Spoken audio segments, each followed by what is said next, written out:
6.25 한국전쟁이 3년 조금 넘게 전쟁을 했는데 벌써 러시아 우크라이나 전쟁은 4년을 넘어갔습니다. 4년이 넘어갔거든요. 이게 정확히 이렇게 길어질 줄 몰랐죠. 처음에는 2달 만에 끝날 줄 알았잖아요. 왜? 국력 차이가 워낙 컸어요. 근데 도대체 그럼 왜 이렇게 전쟁이 길어졌을까? 저는 무엇보다도 애초에 러시아군이 워낙 전쟁 준비가 안 돼 있었던 겁니다. 전혀 전쟁 준비가 제대로 안 돼 있었어요. 예를 들어서 내가 어떤 나라하고 전쟁을 하려고 해요. 그러면은 전쟁이 딱 시작되는 그 순간부터 내가 가지고 있는 최신의 가장 좋은 무기를 써야 되잖아요. 그렇잖아요. 러시아도 5세대 전투기가 있습니다. 수호이 57이라고. 그 다음에 러시아도 걔네들이 말하는 뭐 4세대 최신형 전차가 있어요. 그 아르마타라고 뭐 있는데 T-14 뭐 이런 거 있는데 얘네를 지금까지 전선에 제대로 투입 못했습니다. 러시아가. 왜? 돈이 없어서 많이 못 만들었어요. 그리고 처음에 후다닥닥 해보는데 금방 끝날 줄 알았는데 잘 안 끝나거든? 생각하는 거죠. 야, 잘 안 끝나는데 까딱해서 우리 최첨단 무기를 내보냈다가 퍼포먼스가 거지 같으면 이게 무슨 개망신이야.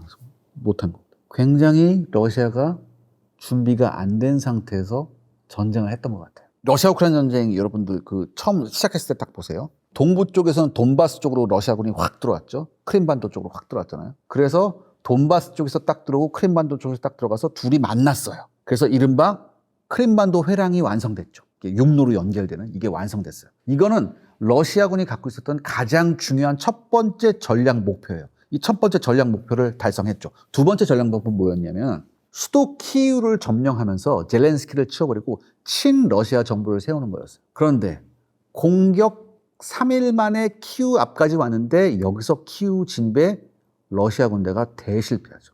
즉 동부전선에서는 전략적 목표를 달성했는데 북부전선에서는 러시아가 전략적 목표를 달성해 실패한 거예요. 그럼 왜 이렇게 됐을까라고 딱 보니까 동부전선에선 러시아군의 최정예 부대가 들어갔었어요. 그리고 우크라이나의 동쪽에는 러시아계 주민이 많습니다. 이 러시아계 주민이 이른바 제5열 역할을 하면서 굉장히 활동을 잘했어요. 그래서 여기에선 전략적 목표를 성공할 수 있었는데 우크라이나 북부전선에는 러시아계 주민이 별로 없었어요. 그리고 이쪽에 투입된 러시아군의 능력이 생각 외로 굉장히 저열했습니다. 이거예요. 여러분 이런 얘기 많이 들어봤을걸요? 처음에 러시아 우크라이나 전쟁 나서 얼마 안 있어가지고 러시아군 포로를 잡고 보니까 17살짜리가 잡혀가지고 야, 너 뭐해? 물어보니까 뭐라 그래요, 얘가? 저 훈련인 줄 알고 왔어요. 그랬죠. 진짜예요. 북부전선에서 어떻게 했냐면 러시아군이 예하 부대들한테 너네들 지금부터 굉장히 빡센 훈련한다. 그리고 들여보냈어요. 그러면서 어떻게 했냐? 2주치의 훈련용 보급을 주고서 들여보냈다고. 그러니까 들어갔던 러시아군이 북부전선에서 키이우 공격하러 얘네가 가면서 무슨 생각했냐면 야, 요번에 좀 훈련이 빡센가 보다 라고 생각했어요. 아니나 다를까? 가다 보면 가상적을 만난다고 했거든? 가상적이 나왔어. 근데 가상적한테서 실탄이 날라오네. 그때 깨달은 거예요. 러시아군. 이게 훈련이 아니구나. 교전을 했어요. 교전을 했는데 여러분 러시아군이 들어갈 때 2주치 훈련용 보급을 받고 들어갔다 그랬죠. 그럼 여러분 훈련이란 건 하루에 얼만큼 써야 되는 게 양이 정해져 있어요. 그렇잖아요. 근데 실전은 그런가? 아니야. 막 쏴제꼈다고 얘가. 막 쐈어. 했어. 귀신같이 3일 만에 연료하고 탄약이 다 떨어진 거예요. 자, 그렇다면 이 군대가 1류인지 3류인지 구분 짓는 가장 쉬운 방법이 뭐냐면 첫 번째 재보급을 받을 때예요. 첫 번째 재보급을 받을 때 이게 원활하냐 원활하지 않느냐가 이 군대가 1류 군대냐 3류 군대냐. 미군 봐봐 잘하잖아. 이런 거 굉장히 잘하잖아요. 러시아군은 어떻겠어요? 보급하러 트럭 하다가 드론 가미카제 드론 맞고서 다 나가 자빠진 거예요. 이러면서 어떻게 해요? 거의 열흘간 키이우 쪽에 접근도 못하고 여기서 북부전선에 있었던 러시아군이 다 패퇴해버렸어요. 이러면서 전쟁이 길어졌죠. 왜? 러시아가 원했던 우크라이나의 레짐 체인지가 이루어지지 않으면서. 그리고 그 다음부터 서방이 우크라이나를 도와주면서 이렇게 된 겁니다. 그러니까 2024년 2월 24일 전쟁 발발 이후에 지금까지의 상황을 보면요. 전 이렇게 생각해요. 러시아는 서서히 썩어가고 있다. 자, 러시아는 왜 서서히 썩어가고 있냐? 전 세계에서 여러분들 에너지하고 식량에 자급자족이 가능한 나라가 러시아하고 미국이야. 러시아는 그동안 원유를 팔아서 전쟁 자금을 이렇게 댔는데 사실 서방 측의 제재가 심해요. 특히 이제 러시아가 굉장히 목말라하는 게 뭐냐면 마이크로칩이에요. 반도체. 마이크로칩. 왠 줄 알아? 얘네가 막 미사일 만들고 막 해야 될 거 아니야. 그럼 모든 최신 무기에 뭐가 들어가? 마이크로칩이 들어가잖아요. 마이크로칩이 들어가는데 러시아제 마이크로칩 들어봤습니까, 여러분들? 러시아 마이크로칩 만들어요. 굉장히 저열해요. 근데 2014년부터 서방이 러시아가 불법으로 크림반도 합병했을 때부터 서방이 경제 제재하면서 첫 번째 금수 품목이 마이크로칩이었어요. 그러니까 얘네가 마이크로칩을 못 갖고 들어왔어. 그래서 자국산 마이크로칩을 썼더니 미사일이 가다가 자기한테 날라고 막 그랬어요, 진짜. 그래서 초반에 러시아제 미사일 불발률이 60%가 나옵니다. 이 전쟁에서. 예, 불발률이에요. 60%가 나왔어요. 그래서 러시아가 그 이후에 서방제 마이크로칩을 수입해야 될 거 아니에요. 어떻게? 인근의 아제르바이잔이나 중앙아시아, 투르크메니스탄 이런 데서 서방제 전자기기를 수입해요. 서방제 전자기기를 수입해서 거기서 반도체를 떼는 거예요. 그래서 전쟁 이후에 특히 2024년, 2024년 여기 왔다 갔다 할 때 아제르바이잔이나 이런 중앙아시아 국가들, 러시아 인근 중앙아시아 국가들의 대러시아 무역 흑자가 큰 폭으로 증가. 엄청난 폭으로 증가. 그 다음에 제일 좋아하는 게 뭐냐면 이 러시아 사람들이 플레이스테이션을 그렇게 좋아해요. 왜? 고성능 마이크로칩이야. 비디오 게임 하려면 여러분들 마이크로칩이 굉장히 좋아야 돼요. 알죠, 여러분들? 여러분 플레이스테이션을 샀을 때 이 플레이스테이션 기기 값의 한 70%가 마이크로칩 값이야. 여러분들 비디오 카드 값하고 이거 굉장히 좋아요. 또 하나, 어쩔 수 없이 전쟁 수행하려면 돈이 있어야 되잖아요. 러시아 원유를 팔았다고. 원유로. 근데 이 러시아 원유를 제일 많이 산 나라가 우리가 중국으로 알고 있잖아요. 아니에요. 중국보다 더 많이 산 나라가 있어요. 인도예요. 굉장히 값싸게 러시아제 원유를 사서 이것을 인도 내에서 정제해서 이걸 서방에 팔았어요. 그래서 지금 인도는 어마어마한 에너지 무역 흑자를 기록하고 있습니다. 또 하나 더 놀라운 거 알려줄까? 여러분, 사우디하고 UAE 하면 어떤 나라야? 산유국이죠. 기름 파는 나라 아니에요. 기름 파는 나라인데 놀랍게도 얘네가 러시아한테 원유를 사옵니다. 기름을 수입해요. 왜 수입하냐? 러시아에서 값싼 원유를 사서 그 원유는 자기 나라 소유에 쓰고 자국에서 생산되는 원유는 비싼 가격에 서방에 팔아요. 그런데 계속 이러다 보니까 어떻게 돼요? 러시아가.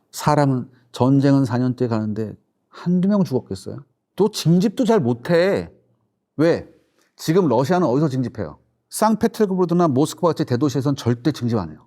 왜? 여론 나빠지니까. 왜? 거기도 썩어 빠졌든 권위주의 국가도 투표는 하거든. 그러니까 어디야? 농촌 지역에서 차상위 계층을 상대로 징병해요. 그래서 병력 모자니까 뭐야? 죄수들 갖다 막 하고 그런 거 아니에요. 이건 사실이거든. 굉장히 어려워졌다. 한때 러시아가 공장 가동률이 80% 전쟁 때문에 공장 가동률이 80% 이상으로 가면서 경제적 호황을 누렸다 이런 얘기가 있었지만 이게 전쟁이 길어지니까 이 효과도 떨어지기 시작하는 거예요. 사람이 없어요, 일단. 일할 사람이 없어요. 그리고 대도시까지는 아니지만 이제는 중소도시에서도 징집을 할까 말까 지금 이러고 있습니다. 그래서 푸틴이 뭐라고 그래요? 올해 말이나 내년부터는 50만 이상의 병력을 한번 우리가 모아보겠다. 이런 얘기도 예전에 한번 했었거든. 징병 한번 30만 한다고 했었거든. 그때 난리가 났었어요. 진짜 거의 폭동 직전까지 갔거든요. 그때 그래서 한번 푸틴 해보고 큰일 나. 또 했다면 큰일 나. 근데 지금 전쟁이 길어지면서 병력이 너무 모자라니까 뭐야? 외국 용병 사오고 심지어 북한 애들까지 왔잖아요. 한마디로 지금 러시아는 서서히 썩어가고 있습니다. 다 속고 있었어요, 우리가.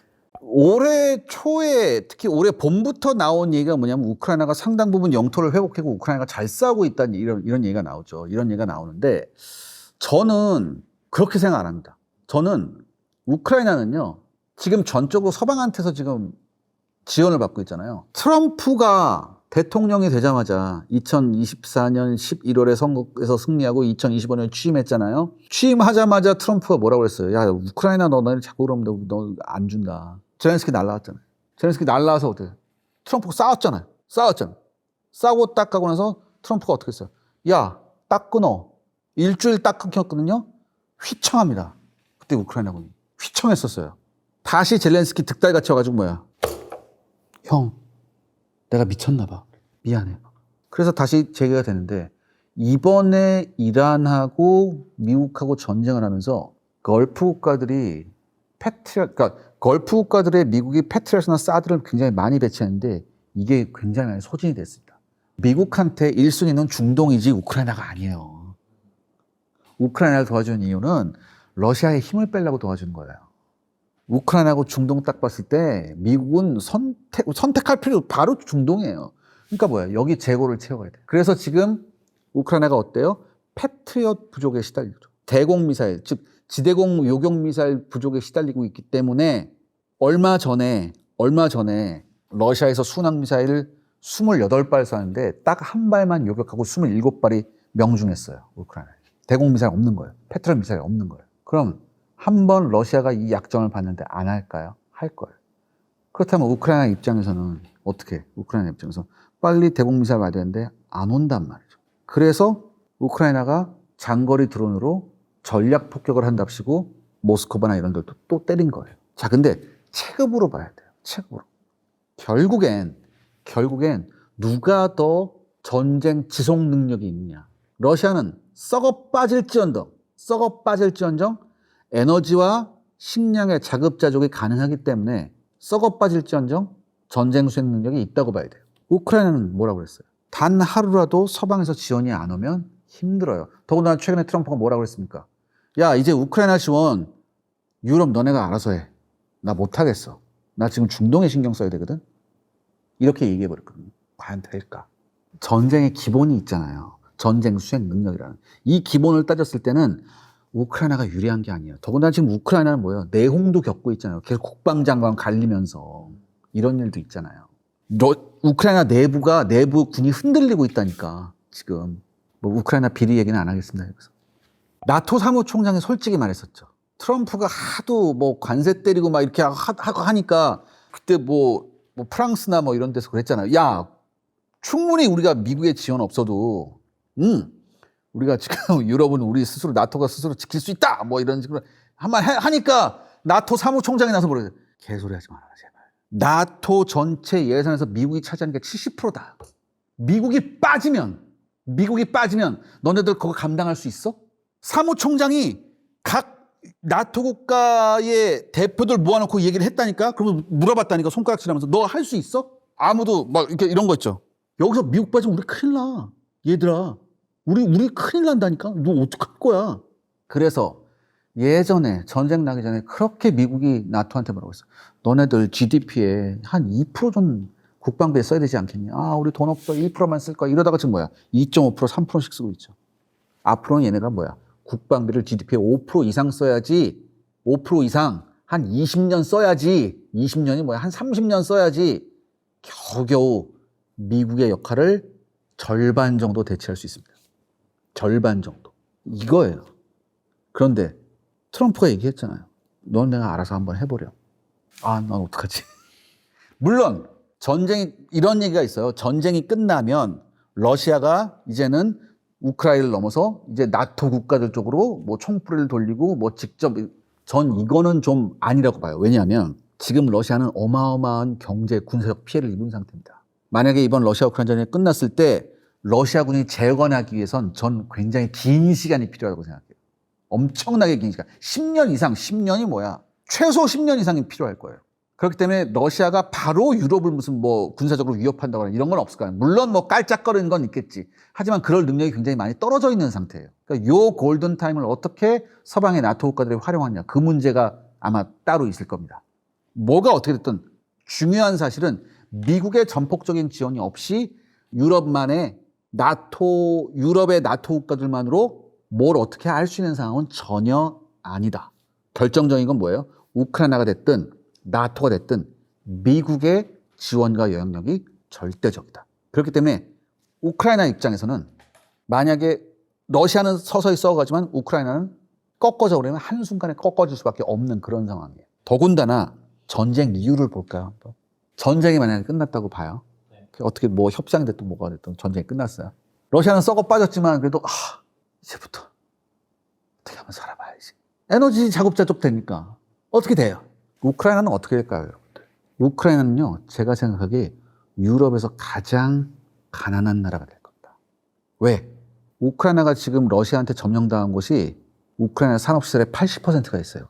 그걸 지금 러시아가 다 점령해버렸어요. 그래서 지금 우크라이나에서 만약 이 상태로 전쟁이 끝나면 우크라이나의 산업은 두 가지만 남을 겁니다. 하나는 농업, 원래 농업이 강했으니까.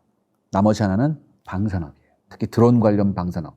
이게 굉장히 우크라이나의 앞날을 좀 지탱해 줄 수 있을 거예요. 그런데 그동안 미국을 비롯한 서방이 어마어마하게 우크라이나한테 지원해 줬잖아요.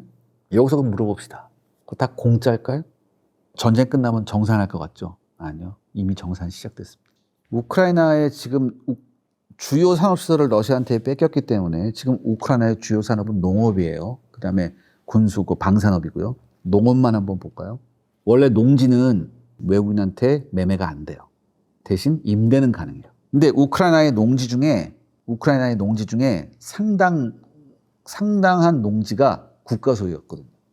이 국가 소유의 농지를 어떻게 외국인한테 임대해 주기 시작했습니다. 돈이 없으니까. 그럼 농지 임대하면 몇 년 임대해 줄까요? 우리 보통 전세집 들어가면 2년이잖아. 농지는 몇 년일까? 10년. 기본이 49년입니다. 지금 하도 이렇게 했기 때문에 전체 지금 우크라이나 농지의 30%가 서방의 외국인이 지금 경작하고 있습니다. 이건 우크라이나 내에 안 풀려요. 이 농산물은. 더군다나 여러분들, 땅하고 사람만 있으면 농사 짓나? 아니죠. 농기계가 필요하죠. 농기계는 이미 미국의 카길이라는 회사가 우크라이나 농기계 시장을 다 잡고 있습니다. 그 다음에 농사 지려면 또 뭐가 있어요? 종자 씨앗이 필요하죠. 그렇죠? 이 종자, 우크라이나 내의 종자 씨앗, 요것도 어떤 회사가 미국의 몬산토라는 회사가 이미 장악하고 있어요. 마지막으로 농사 지려면 또 뭐가 필요해요? 비료가 필요하죠. 우크라이나의 비료 시장, 미국의 듀폰사가 잡고 있습니다. 또 하나, 우크라이나 내에 굉장히 유력한 농업 기반 회사들 있죠. 이런 회사들의 지분이 지금 미국을 비롯한 서방 국가한테 50% 이상 잠식당한 상태예요. 정산이 이미 시작된 거죠. 그렇기 때문에 저는 우크라이나의 미래가 밝지 않다고 봅니다. 그래서 여러분들 전쟁을 하면 안 되는 거예요. 전쟁을 하지 않기 위해서는 전쟁을 잘 알아야 되고 이 전쟁을 준비해야 합니다. 여기에 실패한 거죠, 우크라이나가. 그러니까 무엇보다도 이제 값싼 드론이죠. 값싼 드론이었는데 2022년 전쟁이 발발했을 때의 드론 기술과 지금 드론 기술이 하늘과 땅 차이입니다. 처음에 이제 상용 드론에다가 이제 폭탄 달아서 이제 썼을 때는 간단한 전파 방해를 해도 이 드론이 먹통이 됐었어요. 그런데 이제는 안 그렇죠. 우크라이나하고 러시아가 쓰는 상용 드론의 거의 90%를 제공한 나라가 중국입니다. 그리고 중국은 이 두 나라를 통해서 실전 데이터를 얻고 있어요. 자, 그런데 이 드론도 이제 좀 비싼 게 있잖아요. 한 $500, $600 넘어가면 좀 비싸요. 그보다 $2,000 정도 넘어가면 굉장히 비싼 거예요. 근데 얘네가 한 $2,000, 한 $500, $600 정도 돼도 채널이 12개예요. 채널이 12개가 무슨 뜻인지 모르겠죠. 전파 방해를 받으면 채널을 12번 바꾼다는 얘기예요. 근데 12채널짜리는 옛날 얘기입니다. 지금은 24채널, 조금 비싼 건 36채널이에요. 전파 방해를 받아도 채널을 바꾸면서 가야 돼요. 그러니까 전파 방해로 드론을 떨어뜨린다. 이제는 굉장히 힘들죠. 그래서 물리적 타격을 해야 되고, 그렇죠? 그러니까 굉장히 값싼 드론이 나와서 가성비의 전장이 돼버렸었고, 그 다음에 두 번째로 전파 방해에 또 다른 대응을 할 수 있는 새로운 드론이 나왔죠. 어떤 드론? 광 케이블을 달고 다니는 광섬유로 가는 드론. 전파 방해가 안 통합니다. 그리고 이 광섬유가 5km짜리예요. 네, 유선 광섬유로. 아무리 뭘 전파 방해도 듣질 않습니다. 그런데 드론의 가장 큰 단점이 있습니다. 이런 상용 드론의 가장 큰 단점 뭘까요? 조종사 실력, 물론 그것도 중요하죠. 또 하나, 태생적인 단점. 해봤자 30분입니다. 드론을 운영하려면 뭐예요? 프론트라인으로 가까이 가야 돼요. 위험하단 말이에요. 프론트라인으로 가까이 가니까 어떻게 해요? 러시아군이 뭘 했냐면 공격 헬기나 전폭기를 띄워놓은 다음에 러시아도 드론을 보내서 우크라이나군은 드론 관제 센터를 찾아내는 거예요. 딱 찾아내서 저기 있다. 그럼 뭐야? 공격 헬기나 전폭기 가서 폭탄 떨어뜨리는 거예요. 이걸 우크라이나가 당했어. 몇 번 당했어. 굉장히 많이 당했어. 우리가 지금 드론이 막 이렇게 하는 건 드론의 성공적인 예만 본 거예요. 근데 이런 걸 굉장히 많이 당했어. 그래서 최근에 우크라이나가 기발한 방법을 했죠. 어떻게? 드론에다 풍선을 달아요. 그래서 난립니다. 묘하게도 그 우크라이나 요 전선에 우크라이나하고 러시아가 붙어 있잖아요. 이쪽에선 편서풍만 붑니다. 그래서 항상 우크라이나에서 러시아 쪽으로만 바람이 불어요. 기구를 띄우는 거예요. 그럼 얘가 기구가 한참 가요. 그래서 러시아 영내로 들어가서 한참 가다가 목표 지정하면 얘가 자동으로 탁 떨어져서 목표 찾아갑니다. 이런 방법을 쓰고 있어요. 그 다음에 여러분 이거 있어요. 러시아 영토로 깊숙이 날아간 드론을 그럼 어떻게 컨트롤할 것이냐. 무조건 인공지능으로만 할 것이냐. 아니에요. 얘네를 어떻게 컨트롤하냐. 스타링크로 하는 거예요. 적외도 위성 스타링크로 얘네를 컨트롤할 수 있는 거예요. 스타링크가 저는 이번 러시아 우크라이나 전쟁에서 우크라이나 쪽 영웅 1등은 일론 머스크입니다. 일론 머스크예요, 여러분들. 일론 머스크의 스타링크 덕분에 우크라이나가 지금까지 버틸 수 있는 거예요. 왜냐하면 개전 첫날 여러분이 러시아군이라면 우크라이나 어디부터 때리겠어요? 통신시설, 데이터 시설 이런 것부터 때리겠죠. 다 때렸어요. 미사일이랑 뭐다 때렸단 말이에요. 그러면 어떻게 돼요? 생각해 보세요. 내가 방금 전까지 와이파이고 데이터고 다 됐는데 갑자기 먹통되고 전화도 안 된다. 그럼 어떻게 해요? 사람이 패닉에 빠집니다. 공포에 빠져요. 더구나 방송국까지 때렸거든요. 방송국까지 때렸다는 얘기는 뭐예요? 전쟁 났으니까 징병해야 되잖아. 그럼 방송해야 될 거 아니야. 이것도 안 되는 거예요. 그런데 뭐가? 스타링크가 터졌어요. 이 스타링크로 우크라이나 사람들이 전화기가 되고 데이터가 되고 와이파이가 되는 거예요. 그러니까 우크라이나 국민들이 패닉에 안 빠졌습니다. 이게 굉장히 중요합니다. 전쟁 났을 때 굉장히 중요해요. 엄청나게 중요한 거예요. 심지어 이 스타링크 단말기를 러시아군도 제3국을 통해서 들여와서 자기네도 써요. 이걸 스타링크를.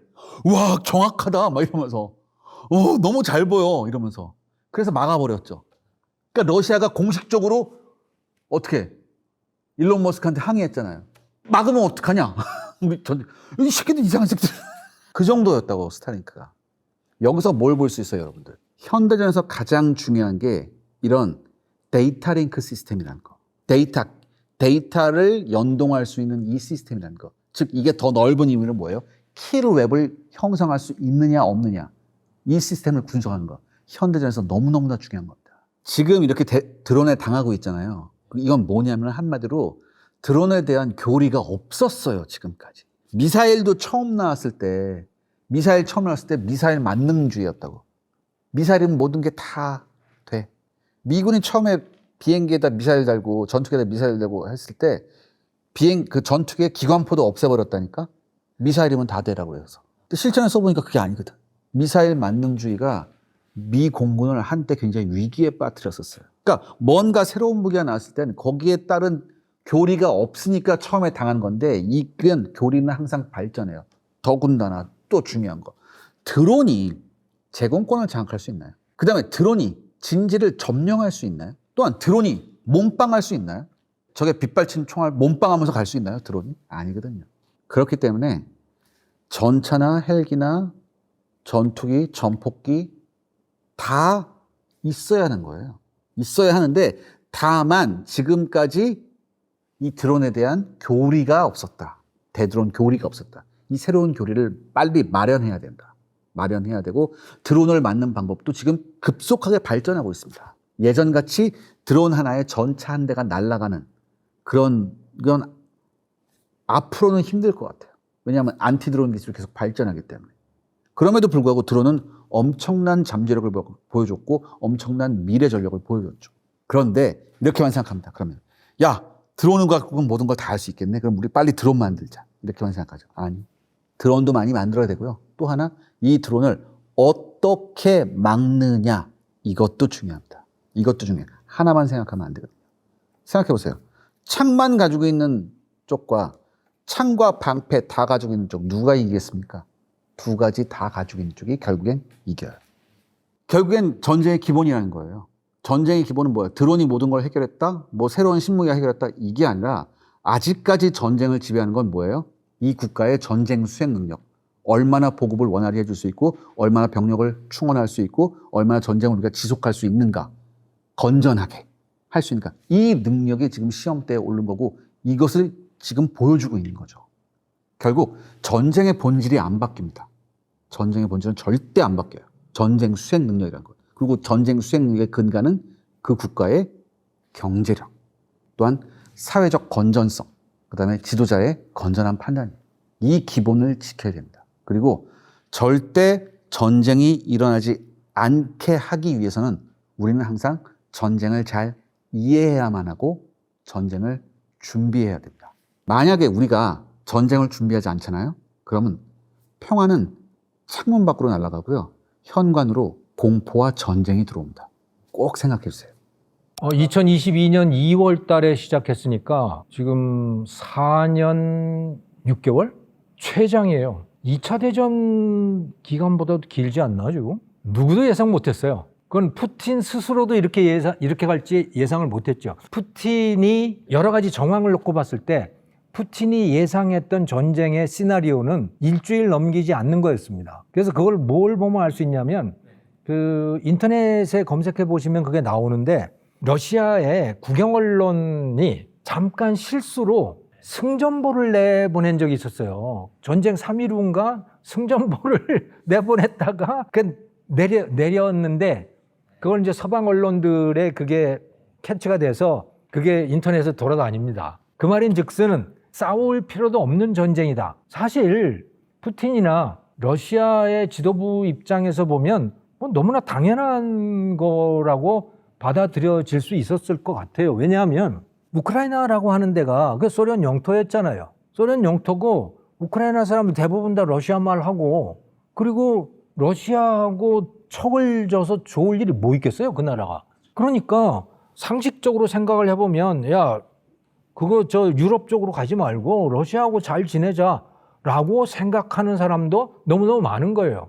그리고 특히 동부지방 같으면 동부지방이라든가 크림반도라든가 이쪽은 실제로 그쪽으로 원하는 국민들이 워낙 많았기 때문에 그래서 뭐 일종의 내란 비슷한 게 나서 그래서 러시아 쪽으로 가서 붙고 뭐 이런단 말이에요. 그러니까 푸틴의 입장에서는 조금만 군사적 압박을 가하면 이거는 그냥 우크라이나 국민들이 대부분 알아서 그래 우리가 러시아 편으로 갈게 이러리라고 기대를 했었고 가능성이 매우 높은 그런 시나리오였다고 생각을 해요. 근데 전혀 뜻밖의 일이 벌어진 겁니다. 정말 상상할 수 없는 일이 푸틴의 입장에서는 상상할 수 없는 일이 벌어진 거고 유럽이나 미국의 입장에서도 이건 정말 뜻밖인 거예요.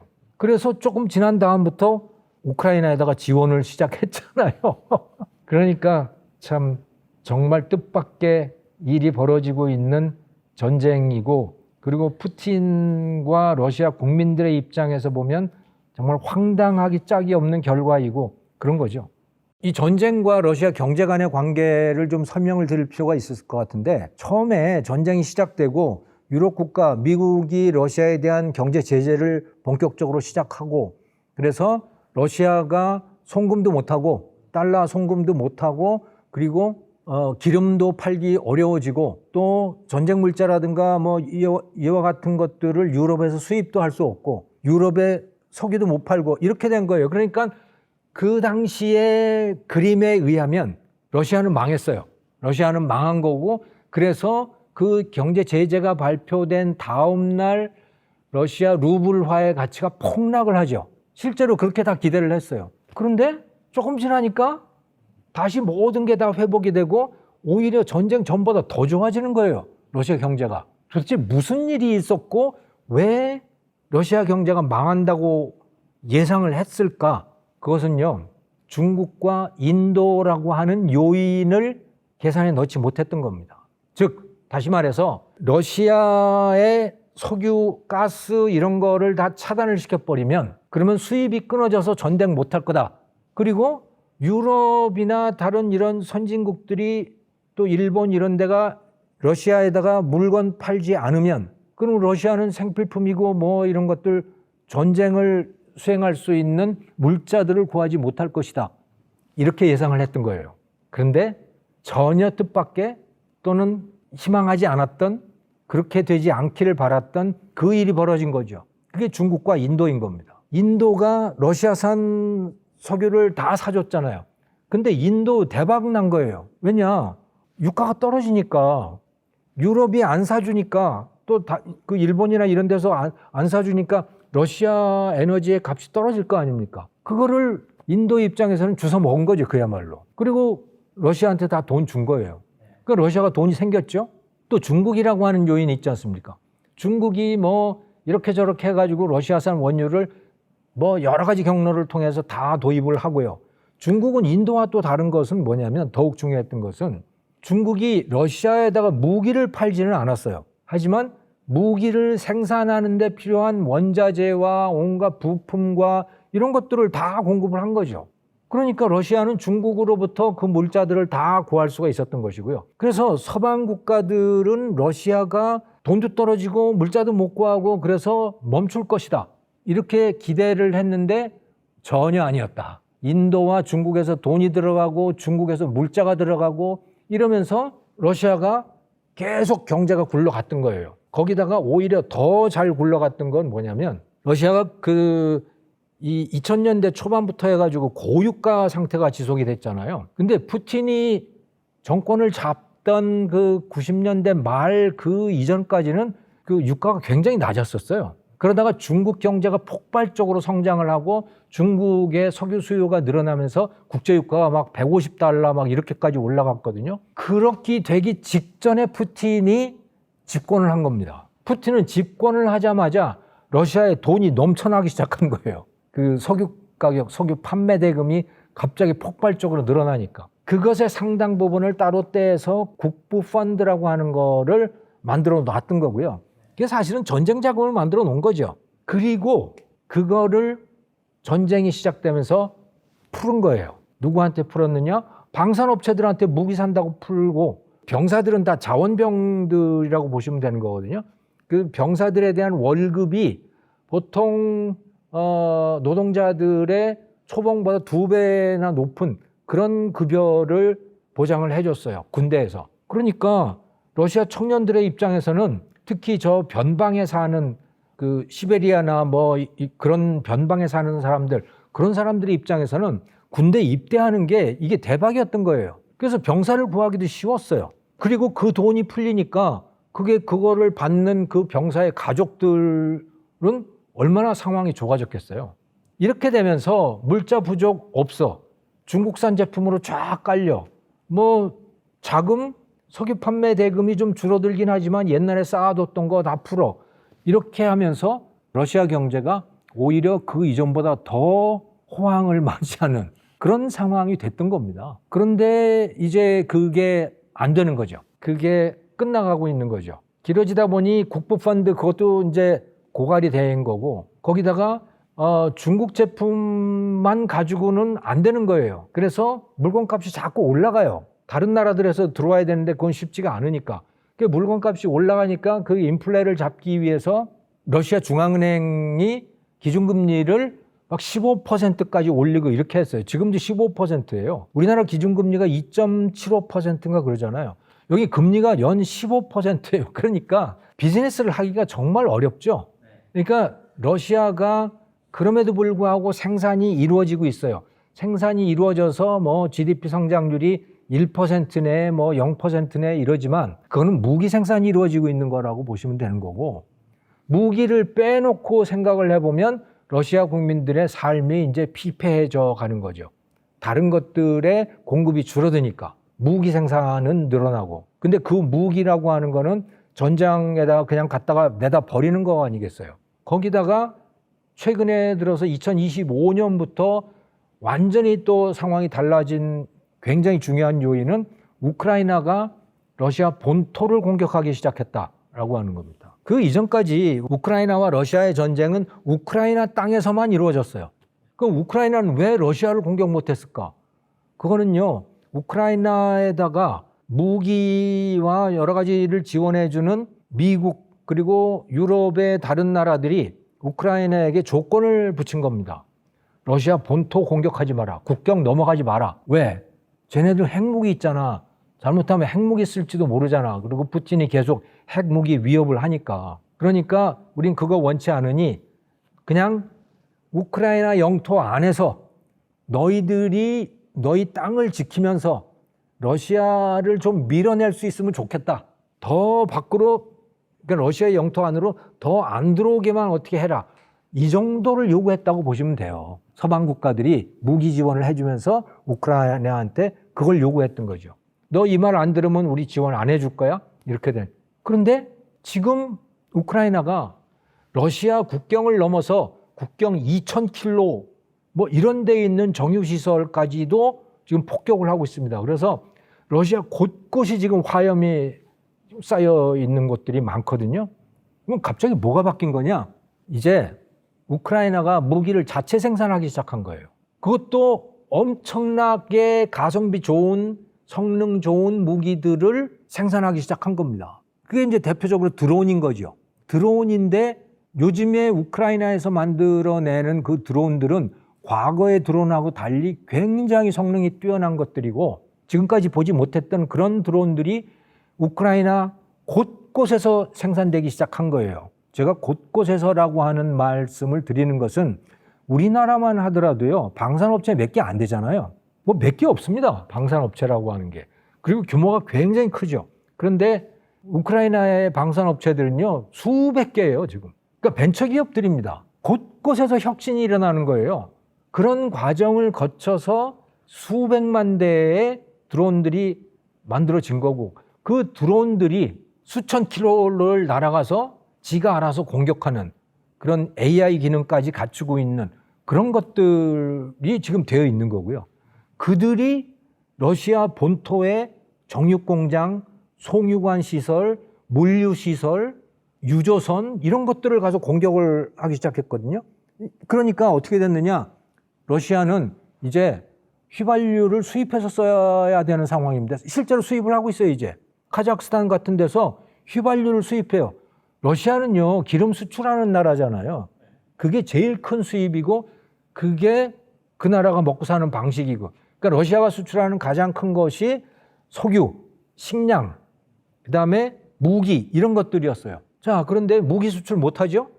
왜? 자기도 바쁘잖아요, 지금. 석유를 수출하고 있었는데, 이제 석유 수출을 할 수 없어. 석유를 수입해야 되는 상황이 된 거예요. 우크라이나의 공격이 너무나 치명적이어서. 이러니까 돈 못 벌죠?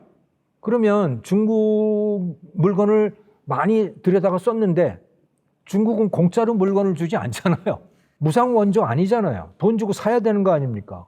근데 돈이 없는 거예요. 이제 돈이 떨어져 가는 거예요, 러시아가. 이런 상황이 되는 거죠. 돈도 떨어져, 석유도 떨어져, 물류시설 타격당해가지고 이제 생활 필수품도 부족해져. 러시아가 지금 이런 상황으로 가고 있다. 이러다가 보니까 러시아의 반격은 뭐냐? 이제 우크라이나 민간인을 공격하는 겁니다. 그렇게 지금 바뀌어 있어요. 그래서 키우가 제일 큰 대도시잖아요. 우크라이나 수도. 거기 아파트를 때리는 거예요, 지금.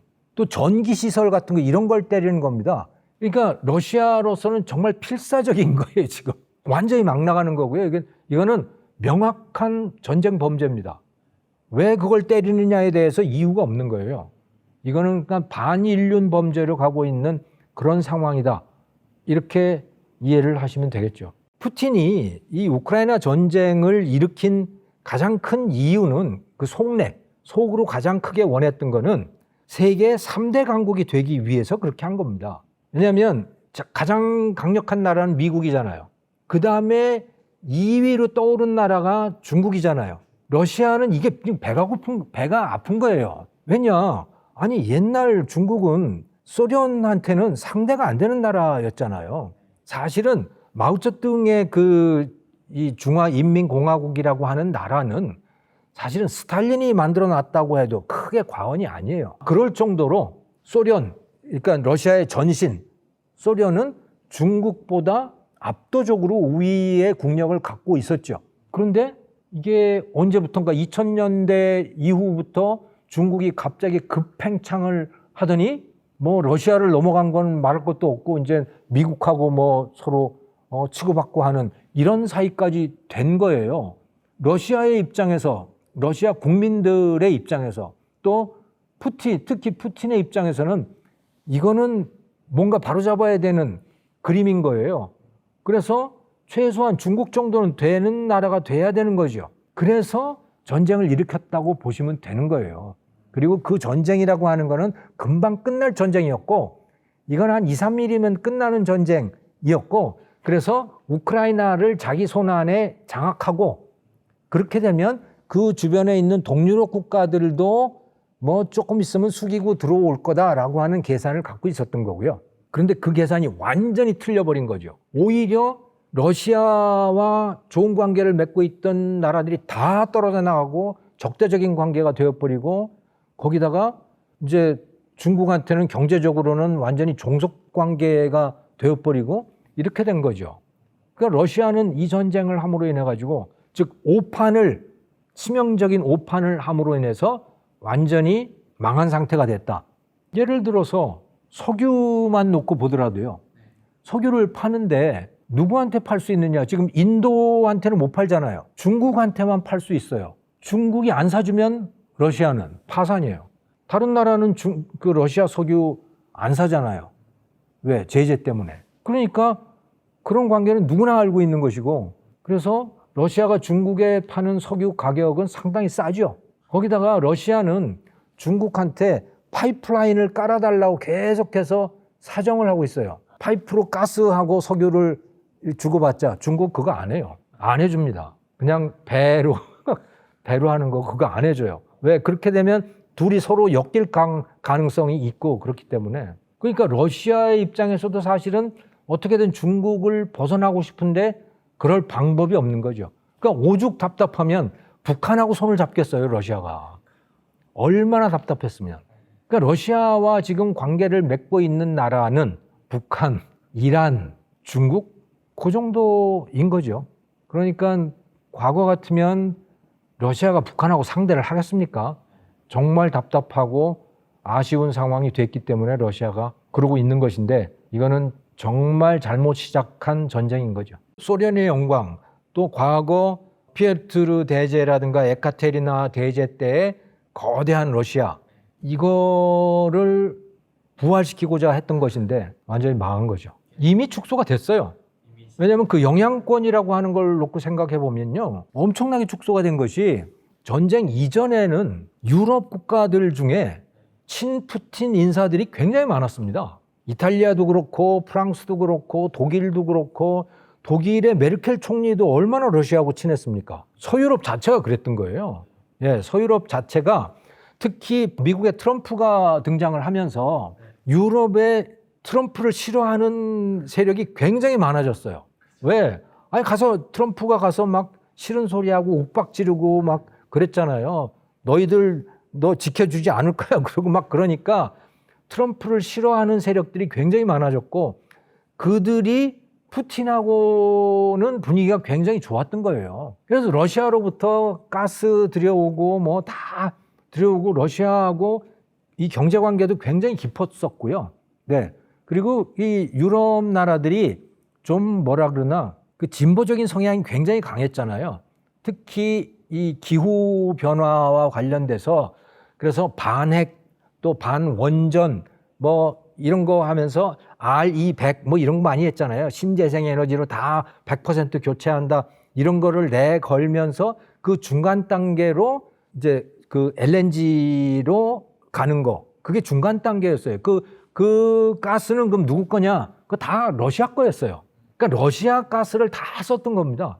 그런데 이 전쟁이 나면서 다 차단해 버렸죠. 반 푸틴 인사들 어디 가서 쓸 자리 없어졌죠, 유럽에. 또 핀란드하고 스웨덴은 그 서방 자유민주주의 국가 중에 가장 러시아에 친한 나라들이었는데 이 나라들마저 나토에 가입했죠. 이 전쟁이 나고 나서. 그 완전히 반러가 됐어요. 그러니까 유럽 전체가 다 반러시아가 돼버린 거예요. 굉장히 친한 사이가. 그러니까 세상을 다 잃어버린 거죠. 그래서 푸틴은요, 이 전쟁하면서 완전히 고립이 되어버리는 그런 지경이 되어버렸다. 러시아 자체도 뭐 물론 그렇게 된 거고요. 정말 강대국이었어요. 군사력이나 이런 거 보면. 허상이었죠, 그게. 그게 숫자로만 존재하는 거. 그러니까 병력도 많은데 제대로 전투도 못하는 병력. 무기도 뭐가 어마어마하게 많게 막 탱크들이 몰려오는데 드론한테 못 당해가지고선 다 파괴되는. 지금 그래서요. 사실 지금 그 베네수엘라 사태에서도 그랬고요. 이란 전쟁에서도 보면 이 러시아 중국 무기들의 진면목이 민낯이 그대로 드러난 사태거든요. 그게. 왜냐하면 그건 베네수엘라도 그랬지만 미국 비행기가 그냥 휘젓고 돌아다녔잖아요. 이란도 마찬가지로 이스라엘하고 미국 비행기가 이란 상공을 그대로 휘젓고 돌아다니면서 10,000군데가 넘는 표적을 공격했잖아요. 그런데 정상적이라면요, 방공망이 작동을 해야 됩니다. 그 방공망, 그러니까 레이더와 미사일과 이런 거 다 돼 있었어요. 이란도 그렇고 베네수엘라도 그렇고. 그게 중국산, 러시아산이었어요, 다. 홍치9인가 뭐 하는 그런 그 중국산 같으면 그런 최신 방공망이 깔려 있었고, 러시아산도 다 깔려 있었고, 그런데 뭐 무용지물이었던 겁니다. 그냥 고철덩어리인 상태가 된 거예요. 미국이 벌리는 전자전에 그 레이더 화면에 나오는 게 수백 대의 비행 물체들이 가득 차 있었대요. 그러니까 전자전을 벌이니까 전혀 레이더가 기능을 발휘를 못하는 거죠. 완전히 먹통이 돼버린 거죠, 말하자면. 그러니 뭐 마음대로 휘젓고 돌아다니는 거죠, 거기를. 그게 최소한 지금까지 이 전쟁들을 통해서 드러난 러시아산 무기, 중국산 무기의 민낯이라고 보시면 되는 거죠. 러시아산 스텔스기들이 우크라이나 상공에 못 들어가요. 처음에 러시아산 비행기들이 좀 떴거든요. 떴었는데 우크라이나 병사들이 어깨에다가 짊어지고 다니면서 쏘는 그 미사일에 맞아 떨어지고 그러면서 아예 비행기를 띄우지를 않더라고요. 그러니까 러시아가 우크라이나를 공격하는 거는 드론 조금 있고 그다음에 다 미사일들이에요. 그냥 폭탄을 터뜨리는 거죠, 그냥. 그러니까 지상군 병사도 못 들어가고 비행기도 못 들어가고 그런 상태인 거죠. 뉴스를 통해서, 서방의 뉴스를 통해서 흘러나오는 그런 소식들을 보면 러시아 내부에서도 좀 이제 전쟁에 대한 회의적인 분위기들이 좀 생겨나는 것 같아요. 처음에는 사실은 러시아 사람들도 국뽕이 심하니까 아니 과거에 영토를 찾겠다 그러니 그거 뭐 나쁘다 그럴 이유 뭐 있어요. 그리고 그 당시에 푸틴과 러시아 국민들 사이에 일종의 암묵적인 묵계 같은 것이 있었던 것이죠. 전쟁은 본토에서 안 한다. 전쟁은 밖에 나가서 한다. 그리고 당신네들 괴롭히지 않을게. 그러니까 반대하지 마. 이런 분위기, 이런 데 서로 묵계가 이루어졌던 거고, 그리고 실제로 전쟁을 해보니까 한 달 정도 지나니까 오히려 경제는 더 좋아지고, 그러니까 러시아 사람들, 국민들의 입장에서는 뭐 나쁘지 않네. 뭐 그런 분위기였던 것 같아요. 그런데 이제 그게 달라지는 거예요. 우크라이나가 이제 내륙을 공격하기 시작하니까, 그러니까 곳곳에서 뭐 화염이 올라오지, 거기다가 물류창고 공격해가지고 생필품도 이제 부족해지는 상태가 되지, 기름 넣으려고 가니까 주유소에 가서 줄 길게 서 있어야 되지, 거기다가 이제 이런 소문 돌아다니니까 그 푸틴이 인터넷을 다 차단시켜 버렸잖아요. 그건 더욱더 이제 화가 나는 거예요. 아, 꼭 이렇게까지 해야 되나? 그래서 분위기는 상당히 안 좋은가 봐요. 그래서 그 뭐 SNS에 그런 것들도 뭐 몰래 돌아다니고 그런 반대 의견 같은 것도 돌아다니고 그런다고 하는데, 그럼에도 불구하고 전쟁에 대한 푸틴에 대한 지지도 그게 한 70%는 되는 것 같아요, 여전히. 그걸 얼마나 믿어야 될지는 알 수는 없지만 여전히 러시아 사람들이 국뽕이 좀 확실히 심한 것 같다는 생각이 들어요. 그런데 만약에 너희들 나와 전쟁에 참전해 라고 하면 그때 가서 어떻게 될지 몰라요. 그러니까 젤렌스키가 회견에서 얘기했던 거는 러시아가 올해 안으로 50만 명을 강제 징집하려고 한다라고 하는 정보를 뭐 소식통을 인용을 해가지고 젤렌스키가 회견에서 이야기를 했었는데, 만약에 그것이 사실이라면 그때는 심각해지겠죠. 러시아 청년들이 전쟁에 나가고 싶어 하지 않을 거거든요. 남의 전쟁이고 다 월급 받고 하는 전쟁이고 그러면 뭐 충분히 그럴 수 있죠. 그러니까 오죽하면 북한하고 손을 잡았겠어요, 푸틴이. 그 만 몇 명이라도 그게 아쉬운 거예요. 예, 요즘에는 또 심지어 아프리카 같은 데서 이제 그 외국인 노동력을 모집을 하는 모양인데, 그 사람들이 올 때는 러시아에 가서 모스크바 가서 뭐 일해서 돈 버는 거라고 생각을 했는데 와 보니까 전쟁에 나가는 거야. 그런 케이스도 나오고 그러더라고요. 저는 양쪽 다 끝날 수 없다고 봅니다. 러시아에서 군사정변이 일어나지 않는 한 끝낼 수 없다고 봐요. 안 끝내는 게 아니라. 못 끝낸다. 우크라이나를 한번 볼까요? 우크라이나는요, 국민들이 그렇게 고통을 당하고 있는데도 러시아에 영토를 내줘야 한다면 끝낼 수 없다. 끝까지 싸우겠다라고 하는 그 여론이 과반수를 넘어요. 우크라이나. 그러니까 국민들이 굉장히 이상해진 거예요. 뭐 반발 같은 것일 수도 있는 거고.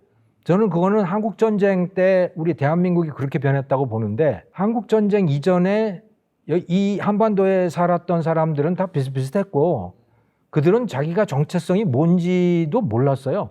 야, 일본 사람인지 아니면 뭐 그 공산주의 뭐 그쪽에 가야 되는 건지 다 헷갈리던 사람들이었어요. 다. 그게 독립운동하던 사람들 다 그랬고, 다 그랬었는데 6.25 전쟁을 하면서 적이 누군지가 분명해진 겁니다. 쟤네들이 적이야. 쟤네들이 날 죽이려고 하는 거야. 그래서 반공이 된 거고요.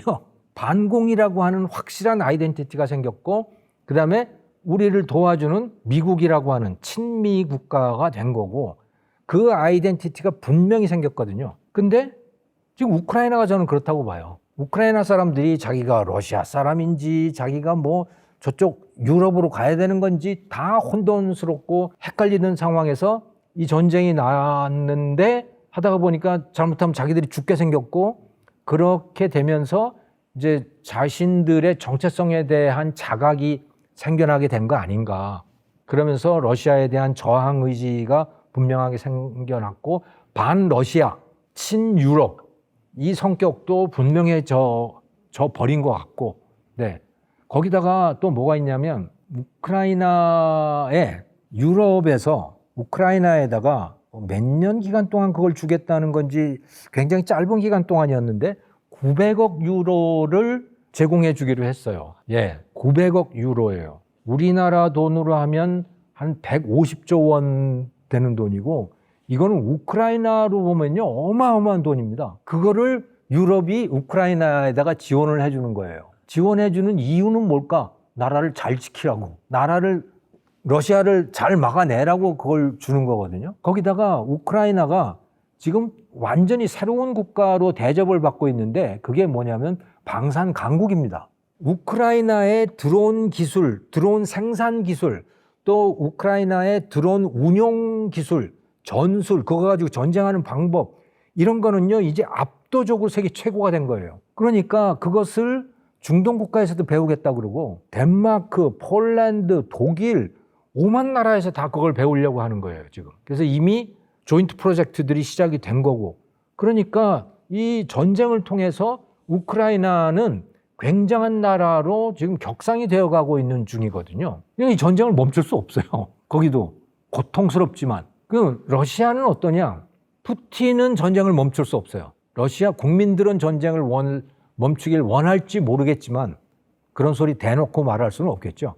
근데 푸틴은 절대로 이 전쟁을 멈출 수 없다. 잠시 멈추더라도 다시 시작한다. 왜? 그게 자신의 존재 이유이기 때문에. 지금까지 벌려놓은 일도 너무 많고 전쟁에 들어간 비용이 너무 크고, 그 전쟁을 여기서 멈추게 되면 거기에 대한 변명은 책임 이런 걸 다 줘야 되는데, 그건 바로 실각을 뜻하는 거죠. 그래서 저는 못 멈춘다고 봐요. 양쪽 다 못 멈춘다. 근데 핵무기까지 쓸까? 그거는 아무도 모르는 거죠. 그거는 푸틴도 자기가 죽으려면 핵무기를 쓸 거고, 죽을 상황이 되면 쓸 가능성도 배제할 수는 없죠. 전쟁이 안 끝나더라고요. 점점 더 이게 상황이 그래요. 이란 전쟁도 그러고, 뭐 전쟁이 한번 시작되면 끝나질 않아요. 그리고 그 전쟁이 옛날 같은 전쟁도 아니고요. 옛날 2차 대전 때까지만 하더라도 전쟁이라고 하는 거는 무자비한 거였어요. 그래서 예를 들어 한국전쟁 1950년 한국전쟁 때도 보시면 미군과 그 연합군이 평양, 원산 이런 데를 폭격하잖아요. 그럼 융단 폭격이었어요. 그냥 그야말로 청소를 하는 거죠. 아무것도 남는 게 없는 상태, 시내. 그래서 평양시대에 아무것도 남는 게 없어서 나중에 평양을 재건할 때 처음부터 완전히 새로 만든 시가지입니다. 지금 평양 시내가. 아무것도 남아있지 않았기 때문에. 그게 전쟁이었거든요. 근데 그런 상황에서는요, 항복을 할 수밖에 없어요. 강대국하고 붙으면 어쩔 수 없는 거지. 근데 이제 그때는 중국이 참전을 함으로 인해 가지고 결국 휴전할 수밖에 없었지만, 근데 지금은요, 그런 전쟁을 벌이게 되면 그거는 반인륜 범죄가 돼서 그거는 예를 들어 미국이 이란에다가 그렇게 한다 그러면 아마 트럼프 탄핵당할 거예요. 미국 내에서. 미국 국민들이 그렇게 내버려 두지는 않을 거라고요. 그러니까 이제는 전쟁의 분위기가 과거와 굉장히 달라져서 무기도 또 정밀해져서 정밀 타격 위주로 하는 그런 전쟁이 되어버렸고 당하는 쪽의 입장에서는 그거 가지고 항복을 안 해요. 그래서 이게 아무튼 전쟁이 끝나지 않는 상황이 좀 곳곳에서 진행이 되고 있는 거죠. 여기서 만일에 지게 되면 푸틴은 살아남기 어려울 거예요. 러시아 민족주의자들한테. 애매하게 끝나는 게 아니라 명확하게 졌다라고 판단되면 러시아인들은 푸틴을 버릴 거예요. 푸틴의 지지도가 있는 건 러시아 민족주의 올라탄 거거든요. 지금 우크라이나가 러시아를 공격하죠? 불타고 푸틴 지지율 빠졌죠? 그래도 60%가 넘어요. 원래 푸틴을 싫어하던 사람들은 바로 네가 무리한 전쟁을 했기 때문이야 라고 말하지만 60에서 70%는 러시아 민족주의에 뿌리를 내리고 있는 사람들은 우크라이나가 나쁜 거야.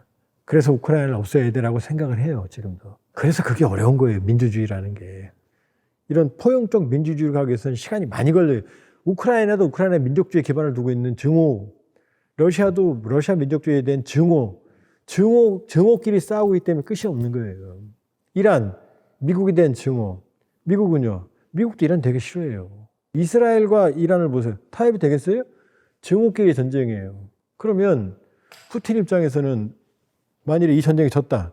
지금 2020 올해 5월 기준으로 28에서 51만 명 전사예요. 부상 빼고. 러우 전쟁은 전사자가 기하급수적으로 많아요. 왜? 킬존, 전선에서 15km 정도, 가장 많은 살상존. 이 주로 드론이 지금 여기서 사람을 전투병력을 제거하잖아요. 부상당하면 보통 영화 보면은 그 뭐죠? 영화도 있지만 쇼펜 나왔던 영화, 그 부상병 올리는 거. 그게 안 돼요, 지금은. 핵소고지 영화. 그게 안 돼요. 왜? 부상병을 구하러 들어가는 순간 또 드론이 오니까. 그러니까 전사자가 기하급수적으로 늘어나요, 양쪽 다. 생각해봐요. 28만이라고 그래도 최소 어마어마하잖아요. 지금 우리가 한국전쟁 6.25 아마도 비극전쟁이잖아요. 그때 한국군 전사자가 한 14만 명 됩니다. 부상병이 한 45만 되고. 비교가 되죠? 한국 전쟁 아주 비극적인 국제전쟁이잖아요, 사실은. 그런데 러시아, 우크라이나 단 둘이 싸우는데 28만에서 51만이라니까요. 기간으로 봐도 한국전쟁 3년이잖아요. 3년 1개월이잖아요. 근데 지금 러우 전쟁은요. 지금 4년 반을 넘어가고 있어요. 전사자가 최소 2배, 한국군 전사자, 한국전쟁에. 러시아만. 많이 잡으면 51만 잡으면 몇이에요? 3배, 4배 되는 거예요. 얼마나 천문학적인지 알겠죠? 이 전쟁에서 졌다고 그래봐요, 푸틴이. 러시아 민족주의자에 내버려 두겠어요? 그 상처? 또 하나, 이 전쟁에서 러시아가 지죠? 그럼 체첸을 비롯한 독립전쟁을 했던 러시아 내부의 소수민족이나 분기들이 동시에 터져요. 그 러시아가 찢어발겨질 수가 있어요, 예를 들면. 통제력이 사라지니까. 그럼 푸틴으로서는 자기 정치적 미래나 자연적 생명도 보장하기 힘들어? 러시아의 분열이 초래가 돼? 이걸 감수하겠어요? 아니면 전술핵 같은 걸 쓰겠어요? 쓸 가능성이 큰 거죠. 꼭 쓴다가 아니라. 그러니까 그런데 핵을 쓰면 자기도 죽으니까. 버리라니까요. 내가 죽기 전에는 안 써요. 근데 내가 죽을 것 같으면 그럼 뭐로 다 할 거 아니에요. 그래서 위험한 거예요. 이 핵질서가 또 어디로 가느냐? 이게 미국으로 가요. 왜? 푸틴이 힘들면 핵핵거리잖아요. 그러니까 지금 미국 국방부에서 무슨 일을 하느냐? 저위력 전술핵을 개발할 필요성이 제기가 되고 있어요. 고위력은 쓰기가 어려우니까 저위력은 편하게 쓰겠다는 얘기예요, 지금. 왜? 위력이 너무 크니까 지금 미국이 쓰는 W-88이 트라이던트 2였어요. SLBM. 이게 히로시마의 32배예요. 탄도 한 발에. 이게 8발 들어있어요. 다탄도 안에. 한 기에 이 발사관이 오하이오에는 24개가 들어있어요. 4개는 지금 닫아놨어요. 너무 무서우니까. 20개라 치더라도 히로시마의 32배 되는 탄두를 미사일 하나에 8개가 들어있어요. 이게 20개가 들어있다고요, 오하이오에. 계산도 안 나오죠, 지금. 그러니까 이게 너무 크니까, 참 쓰기 힘들잖아. 그러니까, 히로시마에 쓰였던 게 15킬로톤, 15,000톤이거든요, TNT가. 그러니까 저위력은 뭐냐? 100톤에서 1000톤이에요. 아주 소위력은. 그러니까 요만한 거 한 발로 TNT 100톤이 터지는 거예요. 끔찍한 거예요. 지금 핵을 점점 더 쓰기 쉽게 만들려고 지금 욕하고 싶어요. 막 이러고 싶은데 방송이니까 미쳐가는 거예요 지금. 미국조차도. 그러니까 재래식으로 하니까 안 되니까 이런 핵이 있는데 저위력을 하나 터뜨리면 저위력으로 핵 하나 벙커버스터 10발 쏴봐야 소용없거든요. 저위력 핵탄두 떨어뜨리면 끝나거든. 1000톤짜리, 1kg짜리. 폭발력이 TNT 1000톤인데 우리가 현무5 그러죠. 탄도 무게 9톤. 어마어마 괴물 미사일.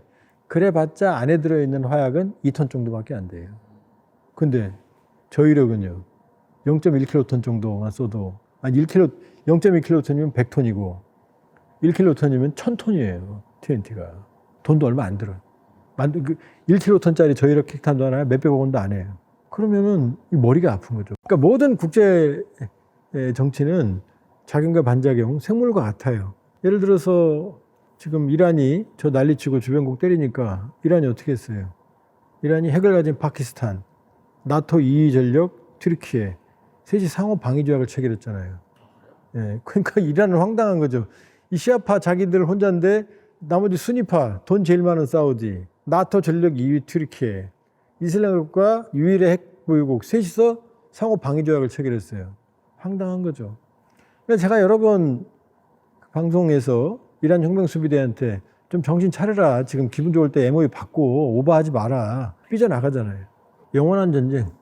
끝나지도 않고 시작도 끝나지도 않고 그렇다고 다시 붙지도 않는 지지지한 영원한 전쟁. 우크라이나 전쟁도 영원한 전쟁. 끝나도 영원한 전쟁. 호르무즈도 끝나도 영원한 전쟁. 계속 분쟁의 소진에 있는 이 후유증은 일파만파. 이게 현대 전쟁의 특징이에요. 왜냐하면 이게 왜 이런 전쟁이 벌어지냐면 과거에는 대규모의 지상군이 충돌했어요. 한쪽이 지금 끝나요. 뚫려요. 근데 지금은 이란도 대규모의 지상전이 없어요. 한 번도 없었어요. 우크라이나 전도 대규모의 지상전은 전쟁 초기에만 있었지 지금은 접전이에요. 그리고 다 뭘로 해요? 드론으로 괴롭히기만 하는 거예요. 드론이 전쟁은 끝내냐? 못 끝내요. 드론이 가서 점령할 수는 없잖아요. 대규모 보병과 대규모 기갑 장비가 들어가서 끝내야 되는데 이게 안 되는 거예요. 킬존을 돌파할 수 있을 만큼의 전선에서 한 15km를 킬존이라고 그러거든요. 여기가 이제 무수한 살상이 발생을 하는데 전선을 돌파하려면 이 15km 정도에 모여야 될 거 아니에요. 근데 여기 모이면 다치고 후방에 모이면 여기 또 때리고 이러거든요. 그러니까 이걸 순식간에 돌파할 수 있는 대공세는 얘기가 달라지죠. 그럼 드론도 어렵지. 뚫려버리죠. 근데 그게 안 되는 거예요, 지금. 러시아도 그 능력이 없고 우크라이나도 그 능력이 없어요, 첫 번째. 이란 전쟁은요. 미군 지상군이 전혀 배치가 안 되어 있는데요. 그럼 이란의 지상군은 뚫려요. 이란 지상군이 어딜 가요, 지금? 사우디로 가요? 이라크로 가요? 미국으로 가요? 못 가는 거죠.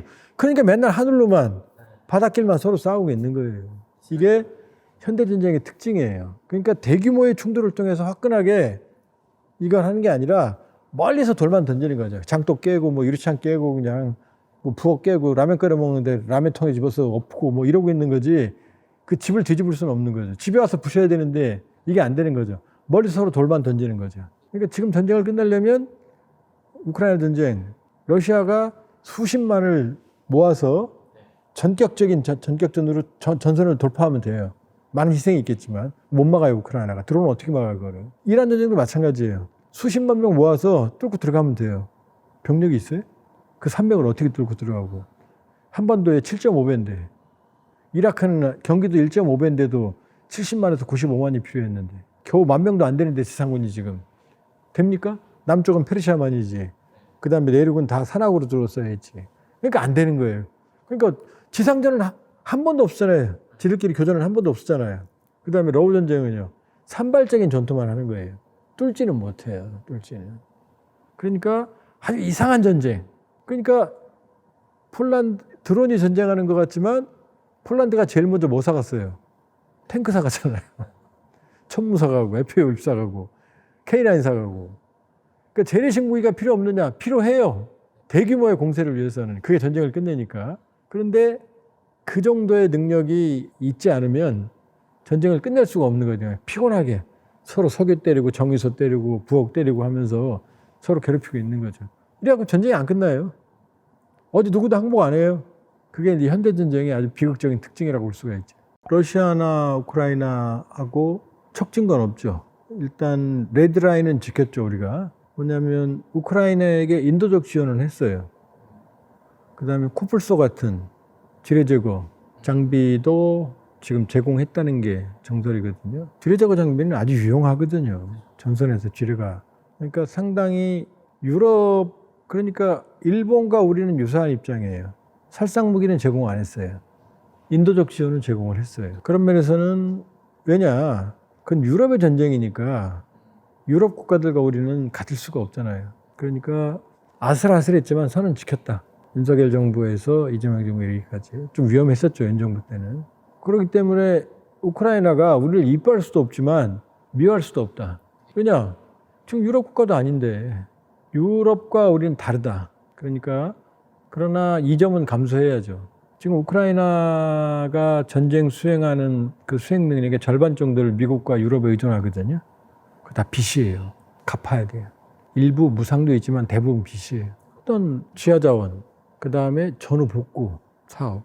그러니까 우리가 우크라이나에서 노른자위를 따기는 힘들어요. 다만 이 유럽과 미국이 할 수 없는, 능력이 안 되는, 하기 싫은 그런 것들은 우리한테 오겠죠. 우리가 능력이 있으니까. 그러나 그건 감수해야 된다. 그럴 거 아니에요. 살상무기 지원하고 러시아와 대척했던 국가들. 러시아에 대해서는 우리가 살상무기 지원을 안 했으니까 선은 지켰다. 푸틴이 고맙다고 직접 말도 했어요. 그리고 북한이 러시아에 무기를 지원하지만 우리가 우크라이나에 무기를 지원하면 전세가 역전될 수도 있어요. 우리 첨단 방공무기나 각종 무기들을. 그러니까 러시아는 항상 우리 눈치를 봤죠. 뭐 지들은 뭐 북한하고 손잡는데 지코가 삭자니까 지금 병력 주지, 무기 주지. 그럼 전쟁이 이겨야 되는데 그걸 옳다는 게 아니라 어쨌든 그럼에도 불구하고 우리는 선을 지켰어요. 그래서 러시아의 관계는 지금 이건 아니에요. 동그라미도 아니지만 X도 아니에요. 유럽은 X고 또 우리는 동그라미에서 세모 사이예요, 사실은. 그러니까 전쟁이 끝나면 러시아와의 어떤 새로운 북방 협력 가능성은 남아 있죠. 특히 러시아 입장에서는 러시아의 뼈아픈 이번 전쟁에는 이길 수도 있어요.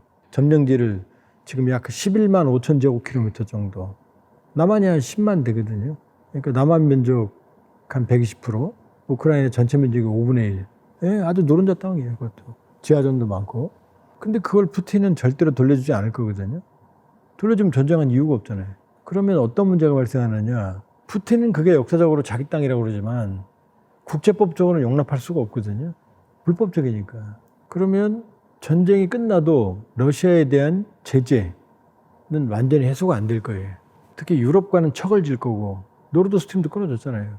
그러니까 러시아 입장에서는 전쟁이 끝나면 전쟁보다는 경제가 중요한데 경제 복구를 위해서 손을 잡을 때가 마땅치 않아요. 유럽은 끝났고 미국도 트럼프 정부가 완전히 제재를 해제해 줄 수는 없어요. 대통령 행정명령으로는 풀어줄 수 있지만 의회가 또 제재한 게 있으니까. 그렇다면 푸틴 입장에서는 러시아의 경제의 미래를 위해서는 새로운 대안을 찾아야 되는데 마땅치가 않아요. 인도는 친하지만 산업 역량이 안 되고 중국은 양날의 칼이고 의존하면 죽는 거고 시베리아 뺏기는 거고 일본은 북방 사계도서 러시아가 점령하고 있는 영토 문제가 있고 그럼 남는 건 우리밖에 없어요. 러시아는 지금 최악의 경제 상황으로 가고 있어요. 지금 러시아는 산업이 없어요. 러시아 수출품의 4분의 3 정도가 지하자원이에요. 그러니까 지금 러시아가 왜 저렇게 헤매냐면 구소련으로 물러받은 기반을 갖고 있지만 노후화됐고 15개 공화국이 쪼개지면서 분업화됐어요. 이걸 다시 회복을 못했어요. 그러니까 채취 산업 의존으로 경제, 채취, 금융, 돈 들어오니까 소비, 이게 러시아라고 보면 돼요. 그 다음에 소련에서 물러받은 군사 우주 강국, 요거였거든요. 그러니까 이 무차별적으로 타격을 받은 전후산업 복구 자체 힘으로 된다 안 된다? 안 돼요. 손을 벌릴 때가 많지 않다. 대한민국처럼 균형, 우리 다 있잖아요. 경공업, 중공업, 화학공업, 조선, 전기, 전자, 반도체 다 가지고 있잖아요. 그죠? 그러니까 우리하고 러시아는 또 새롭게 열리는 북방 항로도 있고 그렇게 보면 전쟁이 끝나면 사실은 이제 전쟁 시기는 잊어야 된다. 새로운 질서에 맞춰서 국익을 위해서 움직여야 된다 이렇게 볼 수 있죠. 러시아인들 우크라이나 전쟁에 러시아인들의 감정은 지금도 60% 이상의 푸틴 지지도가 나오거든요. 그거는 뭐냐면 러시아의 상실감이에요. 냉전 때 미국과 소련이 대등했단 말이에요. 세계에서 최초로 인공위성을 쏘아 올린 것도 스푸트니크, 소련이었고, 유리 가가린, 최초의 우주인도 소련이었어요. 이게 스푸트니크 샥이라 그래요. 인공위성이 올라가니까 미국이 충격을 받았죠. 그래서 나온 게 아폴로 계획이었던 거예요. 달나라에 사람 보내겠다고. 그러니까 전 세계의 질서를 양분했던 소련이 무너지면서 러시아인들은 깊은 세계 2위에서 10위권으로 추락한 거죠. 그리고 서유럽, 유럽에서 주는 구호식품을 먹고 살아야 되는 처지까지 몰락했단 말이에요. 옐친 때. 제가 유학하면서 유럽에서 준 구호식품 받아 먹었어요. 소세지 같은 거. 그러면서 끝없는 추락을 경험했거든요. 그러니까 러시아인들에게의 상처죠. 제국의 몰락. 이 제국의 몰락이라는 거대한 상실감이라고 하는 데서 피어난 게 바로 푸틴이라는 독버섯이에요. 내가 힘으로 해결할게. 말로 안 하잖아요. 전쟁하잖아요. 테러범이 들어와도 그냥 쏴 죽이고 말잖아요. 민간이랑 섞어서 그냥 다 그렇게 정리하잖아요. 그게 푸틴 방식이에요. 강함, 무모한 폭력주의. 폭력은 깔끔하거든. 대화가 필요 없거든. 그러니까 소수민족 탄압, 체첸 1차, 2차, 러시아 조지아 전쟁, 크림반도, 돈바스 이렇게. 그러면서 푸틴은 러시아인의 상실감이 만든 일종의 리바이어든 괴물이죠. 러시아 민족주의가 만들어내는. 그러니까 우크라이나 전쟁도 우리가 보기에는 약한 나라 우크라이나 이게 아니에요. 지금 서유럽에 빌붙는 배신자 우크라이나를 손봐야 된다. 이게 러시아인의 60, 70%의 정서예요. 우리가 보면 이해가 안 되죠. 침략 전쟁이고 같은 민족끼리 왜 저런 피를 흘리는지. 근데 러시아 입장은 그래요. 그러니까 모스크바가 불타면 푸틴이 짜증나죠. 근데 그 푸틴이 틀렸다라는 사람은 있지만 일부고 왜 우크라이나 손 못 보느냐. 이 모든 건 우크라이나 때문이다. 이게 압도적으로 많아요. 그래서 가족끼리 막 싸우잖아요. 그러니까 이 전쟁을 무모하게 일으켰다는 사람과 주로 이제 부모 세대는 러시아 민족주의. 아니다. 우크라이나가 나빠. 지금 손 봐야 돼. 쳐봐. 우크라이나 애들이 정의를 때리잖아. 나쁜 놈들. 그러니까 없어야 돼. 이렇게 흘러간단 말이에요. 지금. 우리 생각하고 달라요. 그렇게 보면 이 전쟁은 끝나도 우크라이나 민족주의와 러시아 민족주의를 더 강화하죠. 그러니까 우크라이나는 더 심해요. 원래 전쟁 전에는 우크라이나 민족주의가 좀 섞여 있었거든요. 지금도 우크라이나는 러시아계 주민들이 많이 살아요. 그러니까 러시아 목소리도 있었다고요. 근데 이 전쟁이 끝나면 이제 러시아계는 목소리를 완전히 잃어버리겠죠. 러시아계 탄압을 하겠죠, 이제. 러시아계는. 더 탄압하겠죠. 러시아 목소리는 더 줄어들겠죠. 그리고 자기를 러시아인이라고 생각했던 사람들조차도 푸틴의 무모한 공격으로 가족이 희생되고 많은 사람들이 학살당하고 그러면 러시아인하고 우크라이나하고 피가 DNA 차이가 있질 않아요. 충청남도 북도 살던 사람이 있다고 생각하면 되는 거거든요. 그러니까 이제 우크라이나는 거대한 새로운 민족주의를 똘똘 뭉치게 되겠죠. 그러니까 느슨했던 우크라이나 민족주의를 푸틴이 강화시켜주고 그게 푸틴의 제일 큰 실수예요. 그러니까 우크라이나 민족주의가 강화되면 러시아 민족주의는 거울이죠. 또 강화되죠, 이쪽에. 그럼 또 언제 붙을지 모르죠. 왜요? 지금 영토가 있잖아요. 빼앗은 영토 안 돌려줄 거니까. 이건 언제나 불씨가 될 거 아니에요. 러시아가 힘이 강하면 모르지만 러시아가 힘이 약해지고 내분이 일어난다. 그럼 우크라이나가 또 뺏어가려고 할 거 아니에요. 내 거라고. 그러니까 끝없는 전쟁, 영원한 전쟁이 시작된 거지 전쟁이 끝난다고 끝나는 게 아니에요. 이란 전쟁 끝난다고 끝나나요? 자기네 최고 지도자 죽이고 2번이나 침략을 했는데 미국에 대해서 용서하고 평화가 온다? 아니죠. 이란 시아파, 그 다음에 새롭게 형성된 사우디, 튀르키예, 파키스탄, 이 순위파 연대. 그럼 시아파와 순위파가 미군이 빠지면 이제 그 둘이 충돌하겠죠, 이제. 이제 핵까지 가지고 있지, 파키스탄. 왜? 튀르키예하고 이란은 또 경쟁 관계거든요. 사우디, 이란은 또 경쟁 관계고. 파키스탄은 사우디하고도 친하고 이란하고도 친하고. 복잡한 새로운 이제 그 질서가 생기게 되는 거죠. 그래서 이런 복잡한 것 때문에 이 복잡한 게 말로도 어려운데 전쟁으로 해결이 되겠어요? 더 복잡하게 만들지. 그래서 최근에 2개의 전쟁, 우크라이나 전쟁과 이란 전쟁은 영원한 전쟁, 끝없는 전쟁, 그 다음에 승자가 없는 전쟁의 시작, 서막이다. 그런 점에서 안타까운 거고 끝나도 끝난 게 아니다. 그냥 지지부진한 갈등의 세계로 또 혼돈의 세계로 바로 저 무국화의 세계로 지금 가고 있는 거죠. 절대 강자가 있거나 아니면 전 세계를 통합할 수 있는 반지의 제왕. 그 반지가 있으면 모를까? 없잖아요, 지금. 그러니까요. 그러니까 고만고만한 사람, 그 존재들이 서로 치고받고 골목대장끼리 계속 치고받는 거죠. 그 골목에 조폭이 있으면 잡범들이 안 나오죠. 근데 조폭이 사라지면 평화가 오느냐? 아니거든. 잡범들이 치고 나와서 내가 대장하겠다고 지금 여기저기. 그러니까 준비하고 있는 전쟁이 또 많아요. 이미 진행되는 데가 어디예요? 파키스탄, 아프가니스탄, 인도. 여긴 지금 언론 보도가 안 나서 그렇지 파키스탄 탈레반하고 파키스탄 정부하고 계속 충돌하고 있고, 파키스탄 탈레반을 아프가니스탄이 지원한다고 파키스탄하고 아프간이 충돌하고 있고, 또 적의 적은 내 적이라고 인도는 뒤에서 이슬람끼리 싸우니까 아프가니스탄과 파키스탄 탈레반 지원한다고 파키스탄이 또 째려보고 있고, 그럼 또 이제 또 카슈미르 분쟁 또 터질 수 있는 거고, 이런 데가 많습니다. 불행하게도 분쟁의 시대다.